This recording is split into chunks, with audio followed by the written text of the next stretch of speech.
જેટલા લોકો મૃત્યુ પામ્યા છે તેમના પરિવારજનો હવે સિવિલ હોસ્પિટલ પહોંચી રહ્યા છે। પ્લેન ક્રેશના મૃતકોના પરિવારજનો અત્યારે ઘટના સ્થળે પહોંચ્યા। દીવના મૃતકોના પરિવારજનો ઘટના સ્થળે પહોંચ્યા છે। પરિવારનું મોભી દંપતી મોતને ભેટ્યું છે। પરિવારજનો અત્યંત શોકમાં ગરકાવ થઈ ગયા છે।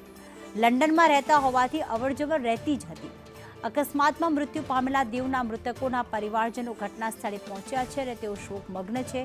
પરિવારનું જે મોભી દંપતી હતું તે મોતને ભેટ્યું હતું। તેમનું કહેવું છે કે ભલે અમે દીવના છીએ પણ તેઓ લંડનમાં રહેતા હોવાથી સતત તેઓ આવતા જતા રહેતા હતા, અવરજવર કરતા હતા, પરંતુ આવું થશે ક્યારે સ્વપ્ને વિચાર્યું ન હતું। લંડન રહેતા હોવાથી વારંવાર તેઓ અવરજવર રહેતી જ હતી।